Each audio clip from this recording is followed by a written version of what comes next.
Today I'd like to do a review of the second generation Seiko Alpinist. It's a watch that was released by Seiko in the mid-90s, and it was part of their 4S15 movement series. And I have a few other videos where I discuss the history of the 4S15 movement and its significance, and also review two other watches, the Scuba and the SUS, pseudo-military watch. And you can watch those for more information, but here we'll stick to the Alpinist. And the Alpinist is basically Seiko's take on the Rolex Explorer, and the case design is reminiscent of a Rolex Explorer. The history of this watch is that Seiko originally started using the Alpinist name in the early 60s, and there was a Seiko Laurel, and there was a Seiko Champion. The Seiko Champion had the same divisions. Hopefully you can see it clearly. If you see there's a little pie slice going around into the hour markers. Now, I'll pull up a picture here, and you'll see the Champion also had the same thing. And as you can see, on the Champion, each line of the pie slice represented 24 hours on them. And in this case, it's just marked by seconds. But that's the main tribute that this watch has from the original Seiko Alpinists. Despite that, it has a lot of other interesting little elements that harken back to older Seikos. For instance, this signed crown. First of all, the aesthetic, the Seiko S, has been used in a lot of their older watches, and this sort of grippy crown design has been used by a number of different vintage Grand Seikos, and I also feel it's pretty similar to the Seiko 6105 that I'll pull up here.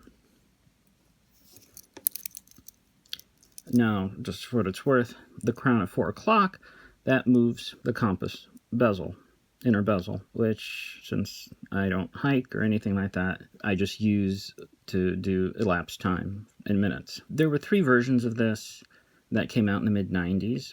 There was a green dial. This is sort of a black charcoal, and a cream. They're really small watches, and it makes sense given the movement. And just for comparison's sake, you pull out the Seiko SUS, and you can see it's roughly the same, about 36 millimeters. Here you have a date magnifier, and having seen what this looks like without the date magnifier, you're better off having it, even though, as usual, it's pretty easy to remove. Crystal is hardlex because in the 90s that was just what they used. And like with the other 4S15 movements, this watch was not expensive. It was roughly retailed for roughly $300 to $400 US, even though it was mostly a Japan domestic market watch back then. And it, along with the 4S15 SUS, was one of the first modern Seiko watches that Westerners learned about and started to acquire. No one fully understood the significance of Alpinist at the time, in probably the early 2000s. No one really understood the significance of the 4S15 movement at the time, but it seemed like a quality and interesting watch, and it was pretty cheap. Now,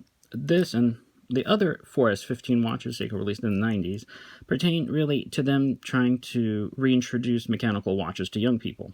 The same thing was happening with the Swiss watch industry in the 90s, because in the 90s there was an attempt, a successful attempt ultimately, to reintroduce mechanical watches at a point in time where more and more people around the world were getting used to quartz. And part of that was to sort of make it a luxury, even though it wasn't necessarily considered a luxury before, but there was an attempt to reinvent. Now, in the case of these watches, as I said, they were pretty cheap retail-wise, and incidentally, I think they're really undervalued on the secondhand market now, and I believe they can be bought for anywhere from $400 to $600 US, which, all things considered, I think is a pretty good deal. Now, if you look at the dial, it has a lot of details. It has an applied Seiko logo. It has a really nice red Alpinist mark on the dial, and has applied indices that are really nice and shiny, and really are surprising given how cheap this watch was. And it's a much more detailed dial than the, say, 4S15 SUS. The handset is a little bit weird. Depending on your perspective, it's either a Rolex Mercedes hand that's sort of been pinched, or a modified cathedral hand. I'm still not quite sure. Since with the newer revisions of the Alpinist, where they stopped using the 4S15 movement, it seems like they've stretched out the hand, and it seems more cathedral hand-like. So, but if you are familiar with the Rolex Explorer, you can look at this watch and you could see the similarities. Again, the case size and the hour hand especially. But of course, I do think if you view it that way, you really will miss a lot of what makes this watch wonderful, such as the really interesting movement, which again I talk about more in another video, and the really super detailed dial, which again is really, really amazing for its price point. Again, the internal bezel, while technically for a compass you can use to do elapsed time, it doesn't lock, but it takes a lot. It's fairly smooth, but there's enough friction in it so it stays in place. It's a thin, low-profile watch. The interesting thing is I bought this a long time ago and had it in storage and sort of forgot about it. The thing was I had removed the bracelet and I tried to find something else that fit. And I could never find another bracelet or rather strap that fit it well. And ultimately I came to the conclusion that the bracelet is the best. And the original bracelet didn't have enough links. So I took this bracelet off the 4S15 Scuba, as they both appear to have 19mm lugs, and it fit. Obviously, the end-length fitment isn't the best, but this is pretty common for watches of the 90s, and it's not ever been anything that troubled me. So again, before we go any further, you can see this is the Alpinist logo.